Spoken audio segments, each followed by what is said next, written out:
We are live and alive and moving. I recently came to the realization that YouTube is the essentially best free video storage platform ever. You can just upload a video and they store the data for you. You don't have to have it on your phone or a drive or anything. And given YouTube or Google doesn't go under, it's gonna be up here. So that makes me want to make big videos like this, which is the story / update of my broken neck, broken spine. So this is going to recap all this for me so I remember the story, and also I guess if any of my friends or family members want to see it, or if you're curious to what happens, pretty much worst case scenario on a mountain bike crash, in terms of injury, not like the lasting repercussions of it, because obviously I'm moving, I'm fairly okay. So I got really lucky, but I did break my neck mountain biking. So we're gonna go into this full story here, all the way from the beginning to the very end. So buckle up.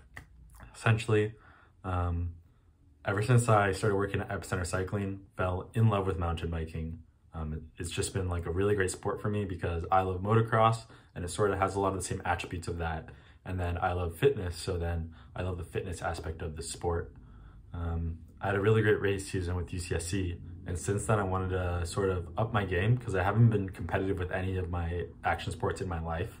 So this was an opportunity for me to sort of be competitive at something I loved, because the only thing I've ever raced was running, and I never really loved running. So I had this huge plan on the off season to get super fit, get really dialed on my bike, and then really hit the racing season hard. Ricky and Gavin hit me up, who are the team presidents and captain, and we were going to do a race on April 1st. And we were going to get really fit for this race, and we were going to kill it, just us three boys. So I was essentially training for that super hard. I got this e-bike in the back here and a brand new 2023 Trek Fuel EX, which is the trail bike of the year, essentially for my mountain bike race season. I got myself the two best bikes I could. Granted, I work at a shop, which makes that accessible to me. I got a gym membership every day, working out at 5:45 a.m., doing specific exercises to build strength on the bike, a lot of pulling, a lot of squats, a lot of core, just essentially becoming the best athlete I can. And then obviously getting out there and pedaling as much as I can to build my cardiovascular fitness. The particular day, February 18th, that I was riding, I actually had a ride with UCSC planned at 10, but I wanted to ride with my boys from the shop. So I planned to do a double ride that day, which is kind of hard to do because you get really tired, but I felt fit enough to do it. So I started riding at 6:45 in the morning with some of the guys from the shop. And Sean, one of the guys, was on an e-bike, and I was able to keep up with him on a climb. Granted, he was like holding back a little for me, but I smoked the other dude. So I literally have never felt this fit in my life. I just did an adjustment to my bike. I'm a big diva when it comes to bike setup. I essentially never liked the bike I'm riding, and for the first time ever, I loved my bike. I essentially made my 150 mil fork into 160, transformed the bike, and I just felt super dialed that day. So I had a blast with those guys. Then I went to the team ride with UCSC. We're riding, also having a blast, feeling really good. My plan was Ricky and I were going to do this team ride, afterwards go home, shower, then go straight to Supercross, where he got us free tickets. Supercross is like my favorite event all year. I wouldn't miss it for the world. So this was like planned out to be essentially the best day of my life. I was going to do a 30-mile ride and then go to Supercross after with one of my boys. Towards the end of the ride, oh, by the way, my homies who aren't from UCSC all showed up to the ride too. So it was like a cool worlds colliding, a lot of great dudes on that trip. We decided to go to Z's, which is the jump place. And I've been sort of scared from jumps compared to normal as of recently. I don't know why. When I started mountain biking, it's all I wanted to do, and I'd do huge jumps like it was nothing. And then now I'm sort of scared from it. I don't know if it's because as I built the skill, I sort of realized dangers or what. But I want to get that skill back, so I was down to go to Z's, the jump place. Right when we go there, Ricky's egging me on to hit the 30, or the Widowmaker, whatever people call it. It's essentially the second biggest jump there. So I warm up, I really slowly get my way into the jumps, and I was like, I was feeling up to it. I saw him hit it a couple times, and I really felt confident on my bike. I really felt like I knew what I was doing, in control, and this was like the time to push myself. So I go up to the top with all the guys. They're telling me the speed. They're telling me don't hit it if you don't feel right after the speed check. So we drop in. Moment I hit that speed check, I just have so much confidence. Right when I go off the lip, I'm literally smiling. This is the photo of me smiling in the air. And I overshoot the jump all the way to flat and felt really good even though I overshot it. Like I had so much strength on the bike that the overshoot didn't hurt at all. It didn't feel like I lost control. I literally remember yelling, "You!" like a huge hyped sound when I landed. From there, I didn't really plan my route out. Remember, this is like the last run of the day. I'd already biked 30 miles this day. So I tapped the brakes for a second and then I see the next jump and I was like, oh, I should just go hit that. So I pedal into it, pop it really hard, barely clear it. And then I'm going down the line following this other crew of 3 dudes. These guys are pretty experienced mountain bikers. Hit the next jump, hit the drop really big at the end. And then after the drop at Z's, there's a group of about 4 or 5 step-up lips, and they all hit the same landing, but they're all different lips. And I really didn't expect to hit any of them, but I see the lip, and I can see the landing behind the lip when I'm heading towards it. So I decide, yeah, I'll just go for this. I thought I was on a smaller step-up, so I was like, I think I can hit the smaller step-up. And then right as I'm compressing on the lip, I'm thinking to myself, this really doesn't feel right. And essentially what had happened is I lost my place in terms of where I was jumping. I was actually hitting the biggest lip instead of the smallest lip. I want to say it's a 25 to 30 foot gap. I haven't been back there to take a photo of it, but it's a pretty big jump.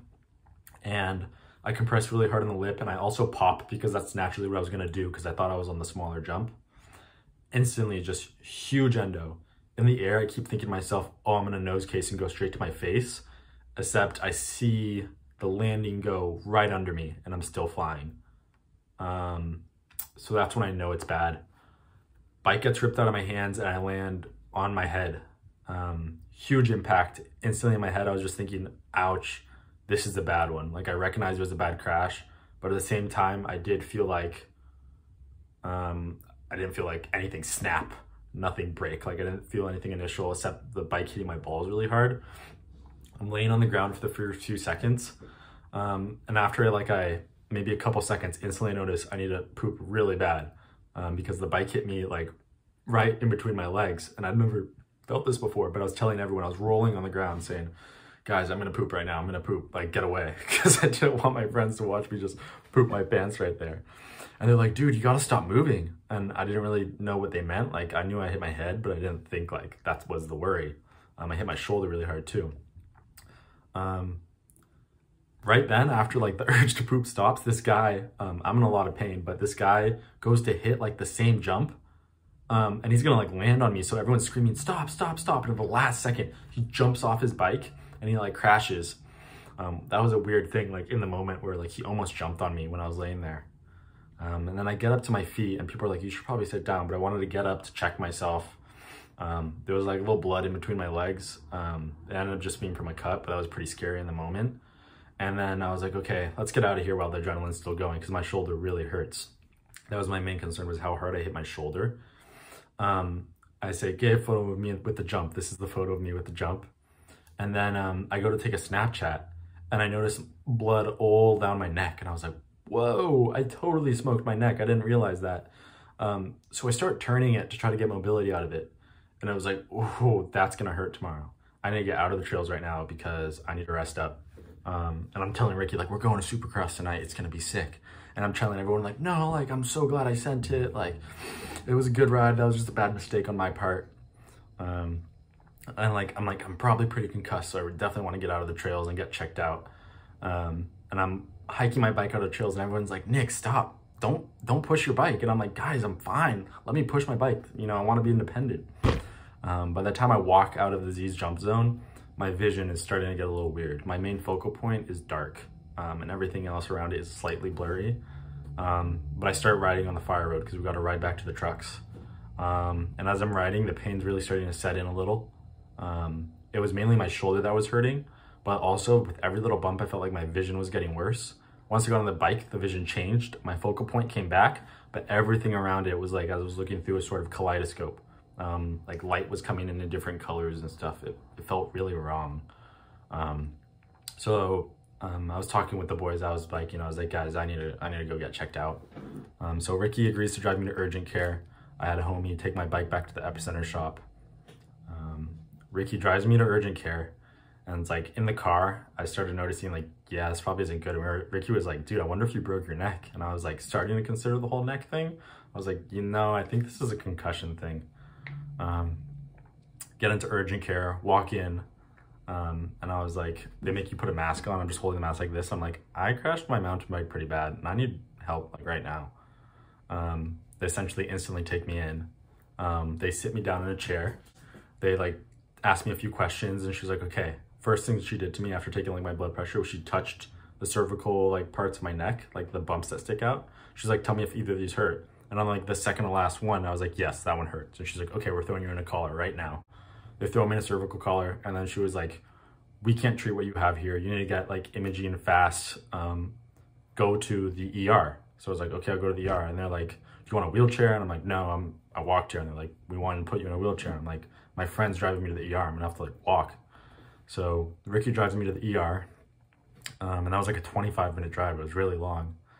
When I got to the ER, I was in a lot of pain and I realized this was pretty serious. So I told Ricky, like, you should probably go home. I'll call you when I need to be picked up.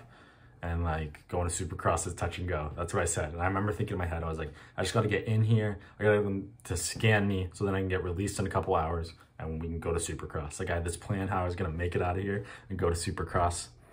In the ER waiting room, it's completely packed on this like Saturday afternoon. And it was just like people just like sick with the grossest things, just like hacking up a lung.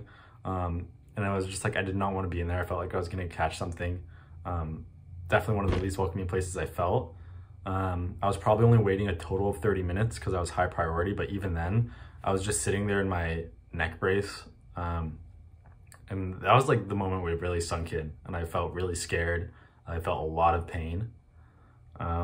So finally some lady gets me to go do imaging.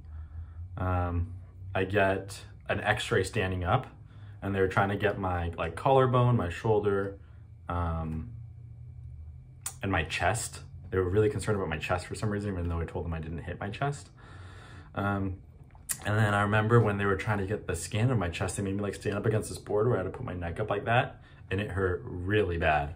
And I started feeling really queasy and like I was gonna throw up, and I was having like a panic attack in this moment. So I just sit down even though they're not done with the imaging. And within like 3 minutes, another like guy gets me and he comforts me. He's like, Nicholas, you need to walk with me. And they walked me straight to the CT and lay me down. And it was pretty painful to lay down. Once I laid down, I didn't get up for 10 hours. And I didn't know that when I laid down. I go and do the CT. When I come out, the radiologist comes right up to me. The radiologist is not permitted to ever tell you anything about your scans. And he comes up to me and he was like, stay right here and move as little as you can because you have a broken neck. You have multiple fractures. And I'm like, what? The radiologist is telling me that. And I don't know a lot about the medical field, but I know they're not supposed to tell you anything. They have a doctor in there in like a couple minutes and they tell me I have a broken neck and that they're gonna ship me out of here. So they do like my first switch onto like a bed, but I ended up being switched like 30 times throughout the day. But they put me onto a bed, they wheel me into the ER, where I all of a sudden have like a team around me. They're cutting off my shirt, they're putting an IV in me. I have like a doctor there that's like full-time pertaining to me essentially. Well, they figure me out and I'm pretty scared of that moment and the pain's pretty high. It took them like 30 minutes to get an ambulance before, because they're gonna transport me to a different hospital. And yeah, that sucked. And I remember that my phone was dead. So I couldn't show anyone my insurance information. I couldn't like call people. I just felt like stranded there. Like I was just there with a broken neck and no one knew. And they were like, we can't get your insurance. So like, yeah, there was like a moment where I felt like I had no control. I was pretty scared right before I go into the ambulance, and I eventually agreed. They were trying to get me to go on some painkillers, and I agreed to the smallest dose of morphine, which once it hit, it was just like a lot of relaxation. And I felt this feeling of contentness, like everything was gonna be okay, and I was gonna figure this out. Turns out the EM2 to the ambulance ride with me was a UCSC student in my year, which is interesting. Because I was probably because of the morphine, I was super chatty, having a lot of fun on that ride. Because I was pretty well immobilized, they gave me a better brace at that point. On my phone, Snapchatting, FaceTiming my friends and stuff. Like a 45-minute ambulance ride. We get to the hospital in Salinas, and they're like, just so you know, it's gonna get like a little wild for a few seconds when we get you here, because this is a trauma center and you're a trauma patient. And I was like, okay. So they wheel me in, and like instantly, just like doctors, nurses all around me, they put me in this room where they have a full like crew of at least 10 people, just like working on me, doing things on me. They're saying out all these different things and like asking me questions here and there. That's just like sort of their trauma operation. So even though like maybe my condition wasn't that insane, it was almost as if like I could have been a gunshot victim and it was the same team that was coming to me. Because that's essentially like the best trauma level you can get. So they put me upstairs where I got another CT and I got an MRI. And they kept transporting me from like bed to stretchers to bed and moving me around, and that was really painful. And then even though the morphine started to wear off, I sort of embraced my situation more. I wasn't as scared. So after all those like really annoying scans, they put me into the ER, or ICU is what it was. Yeah, laid me down on this really, was it a hard stretcher? No, they eventually moved the hardboard from under me, but I remember feeling like my head was gonna like flatten out. It hurt so bad because I was on the hard stretcher for so long. The trauma nurse there was like really cool. I think that was the whole thing. He was just trying to be like, oh, cool, so that you'd feel comfortable there. But then I like got a chance to charge my phone, update people. I was probably laying there for about 2 hours. So we're just trying to soak everything in. And then the neurosurgeon comes up. I was supposed to be staying there overnight, but he comes up and he like, I don't know if he wasn't supposed to be there or he just didn't think he'd get to my scans, but he's like, I have your scans right here. This is what happened. You broke your C1, C6, and C7. They're all broken differently. And I was like, okay, cool. And he's like, but they're not displaced. I was like, I know, I can move. By the way, in the first hospital, the nurses thought I was lying to me when I told them that I was lying when they said I could feel them touching my feet, and I had to wiggle my toes, be like, I can feel that. And they're like, they thought I was paralyzed. So they were like, you should buy a lottery ticket. Anyways, this neurosurgeon says, dude, you're good to go. Like, as long as you're careful, there's no reason for you to be in here unless you feel more comfortable here. And I was like, yeah, I want to get out of here. I want to go home. Because the guy next to me was like really weird in the ICU. He was like constantly vomiting and screaming. So I just wanted to get out of the hospital. Call up Ricky. He can pick me up. They sit me up in there with my neck brace, this very one actually. And, you know, they do all these tests to make sure I can sit up, make sure I can sit, make sure I can walk. I can walk. I definitely feel a little dizzy when I was walking then. And then they just like hand me a juice box. They throw a bunch of paper at me and they're like, all right, door's over there.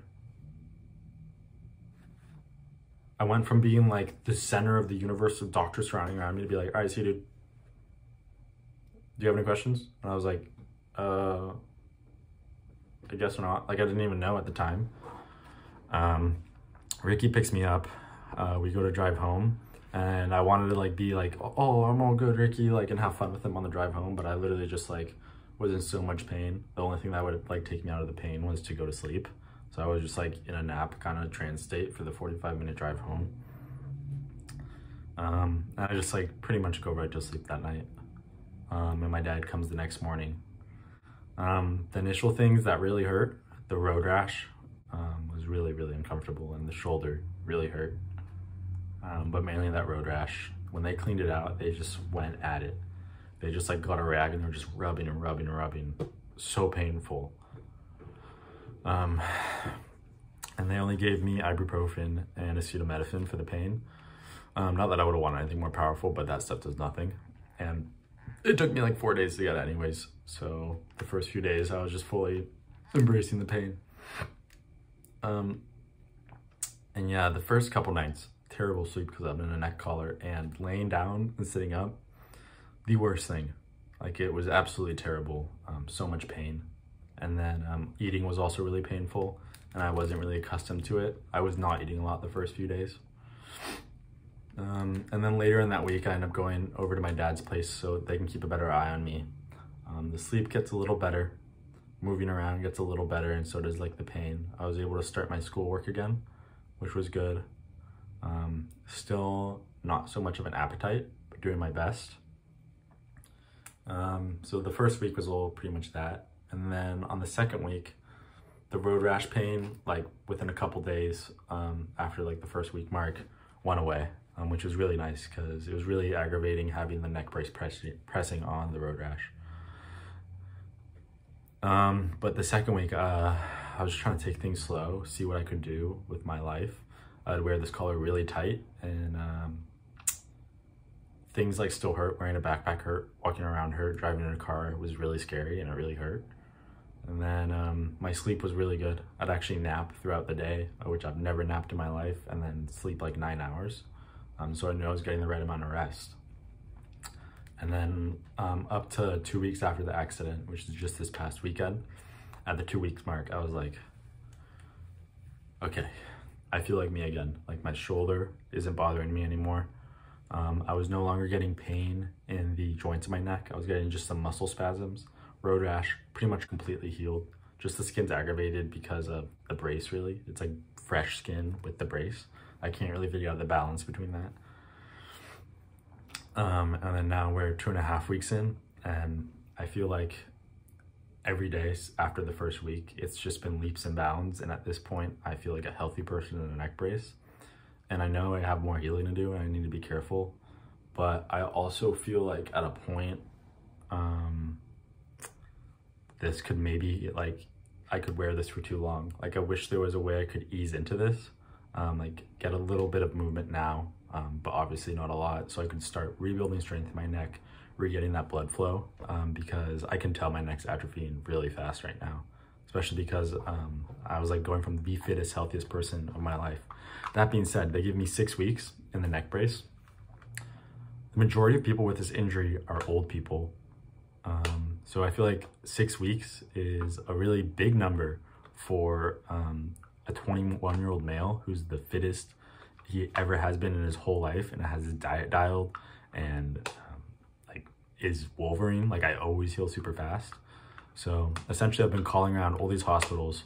I'm trying to get an appointment with either a neurosurgeon or orthopedic doctor so that I can get cleared to get the brace off and start physical therapy, because that's going to be the annoying part. Don't get me wrong, this is really annoying right now. I've like embraced the brace more. I can sleep without discomfort. Like, actually the sleep is still affected by it. But definitely just want to get this thing off, get healing. Never have I felt so failed by the healthcare system. Like, when I was an emergency patient, it was working really well for me. And then I feel like they were just like, okay, I can't get my scans from the hospital. I can't get in contact with certain people. Just doing all these referrals to different doctors and getting bills for hundreds of dollars that luckily my insurance is covering most of, but we're gonna have to do so much digging to see what else they can cover and what I'm gonna have to pay. Really feel let down by the sort of post-emergency care of this thing. But I broke my neck and I'm okay. It really took me, like, it wasn't until the second week that I internalized that I broke my neck. When I was talking to someone who was like, oh, in EMT school, we were taught that if you turn your head after you break your neck, certain people might just die on the spot given the fracture. And I was like, I was cranking my head side to side right after. Like, there's so much I did wrong. Anyways, I do feel like I'm gonna have a little bit of mental block when I go back on the bike. I really want to get back on the bike. I think about it all day, every day. But I can't help but feel like I'm gonna feel a little more human, which is actually a bad thing. You might say that's a good thing, you'll be more careful. The way it works with these action sports is overconfidence is better than underconfidence. If you're underconfident and you're doubting, you have a much higher likelihood of crashing than fully committing. So that's something I'm gonna have to tackle. Really what it's gonna be is reteaching my brain to, in the moment, decide what risks are worth taking and which risks aren't worth taking. So in the moment when I was on that lip, I decided the risk was worth taking, which, by the way, that was a very uncharacteristic moment of me. Like I said, I was so careful to hit the jump before. I had waited years to hit that jump. So I don't know why I acted like that. I think it was some crazy adrenaline rush. Either way, that's my game plan for when I get back into this. I'm just dying to get on a moto, dying to get on a mountain bike, dying to get back in the gym, dying to hang out with my friends, not in a neck brace. I started kind of dating this girl, and I saw her like twice before I got on this neck brace, and we've still been hanging out, but She's really nice that she hangs out with me even though I'm in a neck brace, but I definitely don't want to be the guy in the neck brace forever. Yeah, let me see if there's any other bases I want to touch on. That's about it. I definitely want to use YouTube to log more stuff like this, just so I can remember. And I think I'll put this as a public video. Doesn't really matter. Cool. Well, thank you for coming to my TED Talk. I'm glad I'm okay. I know a lot of other people are glad that I'm okay. So I'm gonna be back before you guys want me to be back. Well, with my family. It's just a bump in the road. Now I have to do EC 121 homework, which is like the hardest thing ever, especially with a broken neck. But I'm doing a lot of things with a broken neck right now. Should I ride a bike with a broken neck? I'm thinking about it.